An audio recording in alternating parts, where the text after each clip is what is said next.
The Tigers land a defensive tackle out of Texas. Could an edge from Florida State be next? We're talking about it. Locked on LSU. Let's go.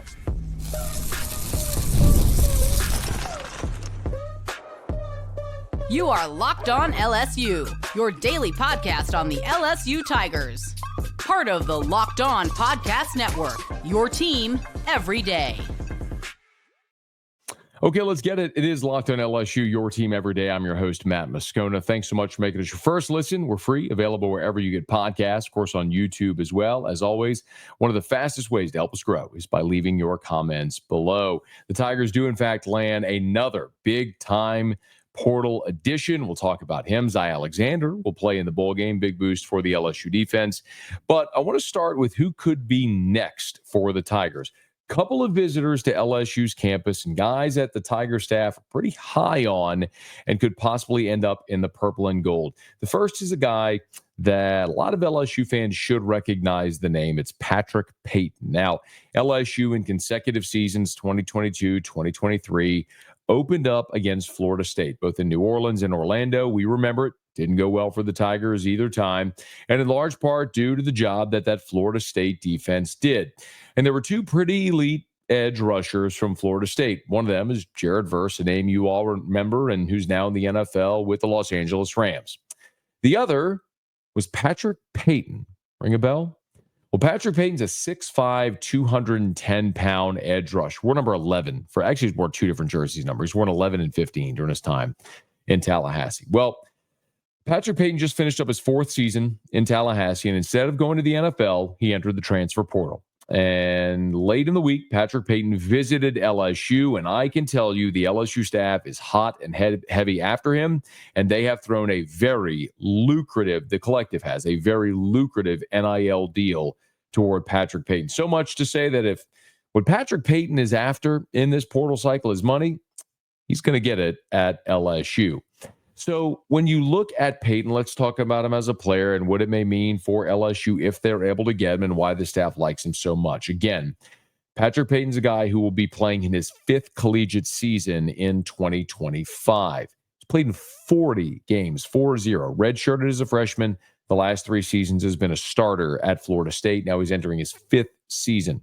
His best year was the undefeated Florida State season back in 2023. 15 TFLs, 7 sacks. Thank you very much. For his career, 32 TFLs, 16 sacks. You were talking about a guy that is long, that is athletic, that is experienced, and that is decorated. He has the skins on the wall. And when you look at what LSU is losing, Braden Swinson, 8.5 sacks. Savion Jones, 4.5 sacks. JVR Suggs, 2.5 sacks. Penn and Burns each with 1.5 sacks. Your leading sack returner is Whit Weeks, who had 3.5. Next is Dominic McKinley, who had 3. So you have an opportunity to go add an elite edge rusher like Patrick Payton. You absolutely do it. But what continues to be so clear about LSU right now is the sort of all-in mentality. And it's so interesting because it's starting to feel very much like what Ole Miss did a year ago. Now, the caveat is Ole Miss added 30 players out of the portal a year ago. LSU's not going to get there, but they're at 11 right now with the addition of Sadir Mitchell from Texas, who I'm going to talk about in a second. But they want Patrick Payton, and they're going to get 2 offensive linemen because of that 11. We're not counting yet Braylon Moore from Virginia Tech. They're going to get at least a safety. I mean, you're talking at least 4 more players in this portal, which puts you at 15. You signed 9 a year ago. So they've already done incredible work. There's still a lot of work to do. But look at the position there at defensive end at edge rusher. Of course, I mentioned you're losing Swinson, you're losing Jones. Suggs from the interior, Penn a linebacker, Burns a safety. So we're talking edge rushers. Jones and Swinson are the 2 you're losing. But you've already signed Jamari Butler from Nebraska. You've added Jack Pyburn, who I had a chance to talk to on Friday, and he said in no uncertain terms, He is looking for a place to go to be an elite rusher. He was a 60 tackle guy for Florida a year ago, or back here in this 2024 season. He wants the opportunity to become an elite pass rusher. So that's the one part of his game that he wasn't able to develop in Florida's defense. He's coming to LSU to do that. So you've added Butler. You've added Pyburn. Remember, you could still return Harold Perkins. Now, what role does Perkins play? I don't know. But there's a strong growing feeling around LSU that Perkins could or will return. So all of a sudden, you go from losing your top two edge rushers and feeling like, man, that's really a thin position. Now, you do have some really exciting young talent coming back. We saw Gabe Relaford play a lot as a freshman. I've sung the praises of Kalaj Cobbins, a freshman. But you have the opportunity to add a guy like Jamari Butler, who's a 6-year player. Jack Pyburn will be a 4th-year player. And if you add Patrick Payton, a 5th-year player, now you've added veteran production at the edge. Keep an eye on Patrick Payton. This much I know. The LSU staff is salivating over the possibility of adding him, and they have money to spend. I asked a source close to the program, like, you've signed 11 guys. We're hearing a lot of big numbers. Are y'all going to run out of money? And the response in no uncertain terms was, LSU's got money to burn. And maybe what we're looking at right here is the combination of Brian Kelly's $1 million match program, Brian Kelly calling out donors and boosters and fans at signing day to donate more, losing Bryce Underwood because you wouldn't pony up the cash or couldn't pony up the cash. And then an 8-4 season, I think all of those forces have motivated LSU's boosters to say, all right, this is the game. Let's play ball. What we got to do. And LSU has money to spend. They have cash on hand. And my goodness, are they spending it? So we'll keep an eye on Patrick Payton. Another to watch, I'll give you 2 names. One, I'm not even going to try with the name, but it's an offensive lineman from Washington State who visited LSU. A lot of people have reported his visit. What I was told, the LSU staff likes some other players better, so it's very likely he will end up at Nebraska.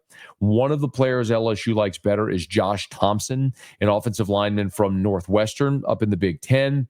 6'5", 301. He's also considering Michigan State, Ohio State, Tennessee. It's a 2-year starter at Northwestern and was the 2nd highest graded offensive lineman in the Big Ten in 2024, according to Pro Football Focus. So a tackle with 2-year starting experience, has other big-time offers, and LSU is desperately looking to replace both of its elite starting tackles, and Josh Thompson from Northwestern could be one of those guys. And I'll also throw out the caveat that there could be silent commits that we're not aware of yet. I certainly think that that's the case at safety. I've been told that LSU is going to add safety help, but it might not be until after the college football playoff. So you, in theory, could have a silent commitment from someone who's currently playing in the playoff or in a bowl game, and that can't manifest until after the playoffs. And you may say, well, that's tampering. How do you do that? Every player has agents now. While a coach can't talk to a player until they're formally in the portal, there's nothing to stop a coach from contacting an agent, or the other way, agents from contacting coaches, which I know absolutely is the case, because you have agents actively trying to get the best deal for their clients. So yes, they're going to go try to drum up interest anywhere and everywhere. So I do think you're going to hear even more commitments from LSU after teams are eliminated from the college football playoff. But for right now, Tigers have 11. And the most recent is Sadir Mitchell, a big-time defensive tackle from Texas. We'll tell you about him next. Locked on LSU, your team every day. Today's episode is brought to you by Game Time. You want to be at the college football playoff? You want to be in that number? The best way to do it is with Game Time. Make sure you download that Game Time app if you haven't done it yet. Game Time is my favorite ticketing app. And at Game Time, look, they love their fans. They're committed to ensuring that you have an outstanding experience when you buy from Game Time. The team is proud to offer the most flexible customer service policy in the ticketing industry. So rest assured, they've got your back. Buy with confidence, knowing your purchase is covered by Game Time ticket coverage. You get the lowest price guarantee, event cancellation protection, 24-hour returns guarantee. They have job loss assistance. They have on-time ticket delivery. If you've not yet tried Game Time, what are you waiting for? I've told you. Maybe you want to go watch the Tigers and the Baylor Bears in the Texas Bowl. Maybe you want to be down in New Orleans for the Sugar Bowl with Georgia against Notre Dame or any of the college football playoff. Or maybe it's theater, it's comedy, it's a concert, it's whatever a live event you want to be at. You want Game Time. So download the Game Time app, create an account, and use the code LOCKEDONCollege for $20 off your first purchase. Terms apply. Again, create an account and redeem with the code LOCKEDONCOLLEGE for $20 off. Download Game Time today. What time is it? It's game time. Today's show is also brought to you by Rocket Money. Rocket Money. Did Rocket Money help you find any subscriptions that you forgot about or that you were paying for twice? That's happened to literally millions of Americans. You got a few subscriptions. You didn't even realize you're still paying for them. Rocket Money makes it easy to track them down. It's like having a personal assistant for your finances. Rocket Money is a personal finance app that helps find and cancel your unwanted subscriptions. It monitors your spending, helps lower your bills so you can grow your savings. It brings everything together in one place, whether it's subscriptions, your spending habits, or even goals you want to hit this year. Rocket Money has over 5 million users and has saved a total of $500 million in canceled subscriptions, saving members up to $740 a year when using the app's premium features. So cancel your unwanted subscriptions, reach your financial goals faster with Rocket Money. Go to rocketmoney.com/lockedon today. That's rocketmoney.com/lockedon, rocketmoney.com/lockedon. While the Tigers continue waiting on word from Patrick Payton, from Josh Thompson, some other offensive linemen, the Tigers got a big, both figuratively and literally, commitment on Friday in the person of Sadir Mitchell. Now, if you go back a few episodes, we talked about Sadir Mitchell when he was taking a visit, and it certainly seemed like this was a foregone conclusion. Sadir Mitchell out of New Jersey. ESPN actually rated him coming out of high school as the 6th best defensive tackle in the country coming out of high school. Well, Bo Davis went up to New Jersey and recruited Sadir Mitchell to Texas. When Sadir Mitchell went into the portal, Bo Davis recruited Sadir Mitchell to LSU. So my question is, do you trust Bo Davis? Because I do. Now, look at Sadir Mitchell when he signed out of high school, 6'6", 320. He's been listed as high as 6'6", 350. He is a massive body, but he redshirted as a freshman, and in his 2 seasons of limited playing time, he's only got 7 total tackles. But what I get the sense of with a guy like Sadir Mitchell is he's not the dude that's going to stuff the stat sheet. He is the 6'6", 340, 350-pound space eater that is there to push the pocket in the middle, to eat up blocks, to free up other players to make tackles. So if you just look at the tackles statistic, that probably doesn't tell the whole story with Sadir Mitchell. Now, it's also worth mentioning that you lose 3 guys across the defensive line, and 2 of which on the interior were the guys that got the most snaps for your defense this year. Gio Paez and Paris Shand. Remember, Shand is a defensive end, but in his time at LSU, he proved to be such a valuable hybrid player, a guy that was so good at playing both inside and out because he knew every assignment. But you're also talking about a guy that's 270 pounds playing on the interior. When you look at the snap count this season, I mean, it's pretty incredible to look at the guys who played the roles they did. The most snaps from a defensive lineman was Paris Shand at 414. Gio Paez with 387, then Ahmad Bro with 249. And you got to go down to a guy like JVR Suggs with 133. Dominic McKinley, 123 snaps in his freshman year. And I was surprised to see Sean Washington at 100 snaps in a rotational role. So when you look at the defensive tackle rotation for next year, Jacobian Guillory is back off of injury. Now you've added a guy like Sadir Mitchell, who may not be a starter, but could be a guy that gives you 20, 30 snaps a game as part of a rotation. Dom McKinley, Ahmad Bro, Sean Washington, all back next year. You've added Sadir Mitchell, and remember, you have 4 true freshmen coming in. You had Guillory coming back, who was top-end experience. You had the 4 freshmen coming in, and then the rising sophomores in McKinley and Bro. But what you don't have is that middle tier, the guys that aren't 6-year players like Jacoby and Guillory, but the guys in the middle that can be part of your rotation. That's what Sadir Mitchell is and will be for LSU in 2025. A guy that might not stuff the stat sheet, but at 6'6", 340 pounds, is a guy that's going to eat up blocks and free up weeks to free up those rangy linebackers to go make plays. So Sadir Mitchell becomes the 11th transfer portal commitment for LSU, and the Tigers just continue to roll. Mitchell, Grant Chadwick-Adego, the punter from Middle Tennessee. Mansour Delane has become official now, coming in from Virginia Tech.